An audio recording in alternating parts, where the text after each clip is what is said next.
কেন্দ্রীয় বাজেট 2026 ঘোষণার পর আস্তে আস্তে শেয়ার মার্কেটে বেশ কিছু পরিবর্তন হচ্ছে।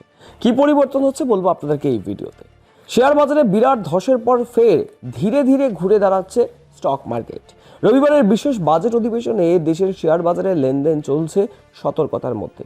দিনের শুরুতে সামান্য পতনের পর ন্যাশনাল স্টক এক্সচেঞ্জের নিফটি সূচক ঘুরে গিয়ে প্রায় 50 পয়েন্ট বেড়ে 25,400 দিকে এগোচ্ছে।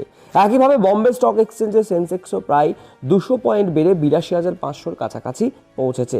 ব্যাংকিং, রিয়েল এস্টেট, প্রতিরক্ষা, রেলওয়ে, টেক্সটাইল এইসব খাতের শেয়ারই আজ নজর রয়েছে বিনিয়োগকারীদের, এবং সেদিকেও তারা নজর রেখেও ছিলেন। নিফটির সূচক প্রায় 100 পয়েন্ট বেড়ে 60,000-এর দোরগোড়ায়। শুক্রবার রাত্রে আন্তর্জাতিক বাজারে সোনা ও রূপোর দামে বড়সড় পতনের প্রভাব পড়তে পারে সংশ্লিষ্ট শেয়ার ও ইটিএফে।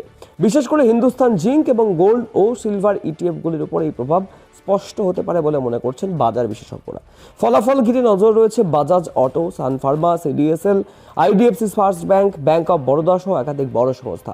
পাশাপাশি এনএসইর আইপিও প্রক্রিয়ার সেবি নো অবজেকশন সার্টিফিকেট দেওয়ায় বিএসই শেয়ারের দিকেও নজর রাখছেন বিনিয়োগকারীরা। এর আগে বাজারের বড়সড় পতন দেখা গিয়েছিল।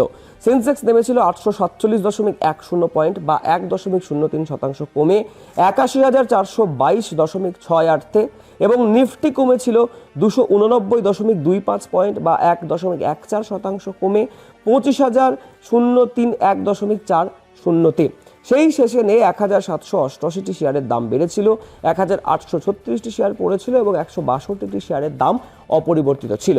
বিশেষ বাজেট অধিবেশনে সোনার উপর ইটিএফগুলিও নিম্নমুখী ছিল, কারণ আন্তর্জাতিক বাজারে মূল্যবান ধাতুর দামে তীব্র সংশোধন দেখা গেছে।